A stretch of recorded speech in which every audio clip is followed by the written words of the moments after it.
দেখুন, আগামীকাল মামলাটি রয়েছে এবং মূলত সরকারের যে মিসলেনিয়াস অ্যাপ্লিকেশন, সেই অ্যাপ্লিকেশনটি শুনানির জন্য এসছে। কিন্তু এছাড়াও আমাদের যে কন্টেম্প্ট অ্যাপ্লিকেশন সেটি রয়েছে, সরকারের রিভিউ করেছে, ওটা রিভিউ আসলে ডিসমিসড হবে, এটা সময় সাপেক্ষ। যে সঞ্জয় কারোল, মহামান্য বিচারপতি সঞ্জয় কারোল এবং মহামান্য বিচারপতি প্রশান্ত কুমার মিশ্রের বেঞ্চে যে মামলা রয়েছে, যে পরিমাণে ডিএ পাওয়া উচিত এআইসিপিআই অনুযায়ী ডিএ দিতে বলেছিলেন এবং 25% এরিয়ার ডিএ ইমিডিয়েট দিতে বলেছিলেন। এখনো পর্যন্ত ডিএ যেমন মলয়বাবু তিনি পেয়েছেন, তিনি কিন্তু সম্পূর্ণ টাকাটা এখনো পর্যন্ত পাননি। যে টাকাটা পেয়েছেন সেই টাকাটা কিন্তু রায় নির্ধারিত যে অর্থ তার থেকে অনেক কম। ফলে আমাদের মানে একদমই আমাদের যে আমরা নিজস্ব তালিকা তৈরি করেছি যে প্রতি মাসে কত টাকা এআইসিপিআই অনুযায়ী ডিএ হবে, ওয়েস্ট বেঙ্গল গভর্নমেন্ট কত টাকা দিয়েছিল, কত টাকা ডিউ রয়েছে, কত টাকা এরিয়ার পেমেন্ট পাবো।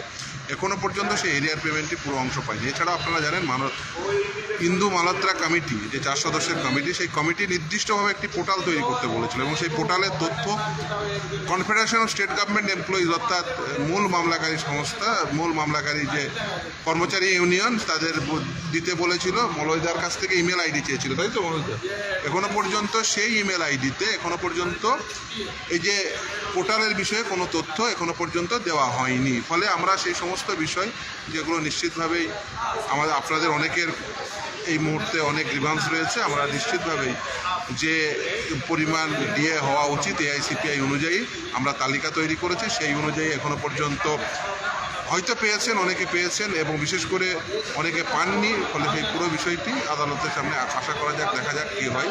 নিশ্চিতভাবেই তাদের মিসলিনিয়াস অ্যাপ্লিকেশনের সময় বিবর্ধনের জন্য যে অ্যাপ্লিকেশন সেটা এসছে, কিন্তু আমাদের কন্টেম্প্ট অ্যাপ্লিকেশন সহ আমাদের যে কথাগুলো সেগুলো নিশ্চিতভাবে আমরা বলবো। আমরা কন্টেম্প্ট জানানো করেছি, তার কারণ 25% এরিয়া দিয়ে ইমিডিয়েট মিটিয়ে দিতে বলেছিল এবং ফার্স্ট ইনস্টলমেন্ট একটা টাইম বাউন্ড ম্যানারে মিটিয়ে দিতে বলেছিল। ফলে আমাদের যেহেতু এখনও পর্যন্ত পূর্ণাঙ্গ যে রায়, সেই রায়ের যে পূর্ণাঙ্গ পালন সেটি এখনও পর্যন্ত সম্ভব নয়। আমরা একে উইলফুল ডিসঅবে বলে মনে করছি, সেই জন্য আমরা কন্টেম্প্ট অ্যাপ্লিকেশন করেছি। আশা করি আপনাদের যে গ্রিভান্স রয়েছে, যদিও সরকার এই যে স্ট্যাটাস রিপোর্টে একটা নোটিফিকেশন দিয়ে বলেছেন, তারা একটা ইমেল এবং একটা হেল্পলাইন নাম্বারের কথা বলেছেন, 180 দিনের মধ্যে সেটা যদি না মিট হয় তাদের সেক্ষেত্রে ক্লেমেন্টদের জানানোর কথা বলেছেন। কিন্তু সেগুলো সবই নোটিফিকেশন আকারে রয়েছে, কিন্তু আদালতের যে রায়, সেই রায়টি পালন করতে হবে। সেই রায়ে একেবারে নির্দিষ্টভাবে বলা হচ্ছে 25% এরিয়ার ডিএ ইমিডিয়েট এবং ফার্স্ট ইনস্টলমেন্ট টাইম বাউন্ড ম্যানারে। এখনও পর্যন্ত সেটা যাতে না পান, যারা পাননি তাদের গ্রিভান্স রয়েছে। মলয়বাবুরা যারা কর্মচারী যে সংগঠন, সেই সংগঠনের তাদের পক্ষ থেকে তাদের যে বক্তব্য সেটা মলয়বাবুরা বলবেন। মাননীয় বিদ্যাস্বামী বেশ আইনি ব্যাপারটা বলে দিল। দেখুন, ব্যাপারটা হচ্ছে, প্রথমে বলে দিই যে মাননীয় বিকাশ রঞ্জন ভট্টাচার্য আপনারা তো জানেন, তিনি বিধানসভায় ক্যান্ডিডেট হয়েছে, কালকে অনলাইনে থাকবে। আর আমরা যেটা বললাম যে আমরা যেভাবে ক্যালকুলেশন করেছি যে 1/4/2008 সেই সময় এআইসিপিআই ছিল 12%, আমরা পেতাম 2%, 10% দিতে হবে। ওই সরকার যে একটা ভুজুং ভাজুং ক্যালকুলেশন দিয়েছে সেটা আমরা মানছি না, মানব না।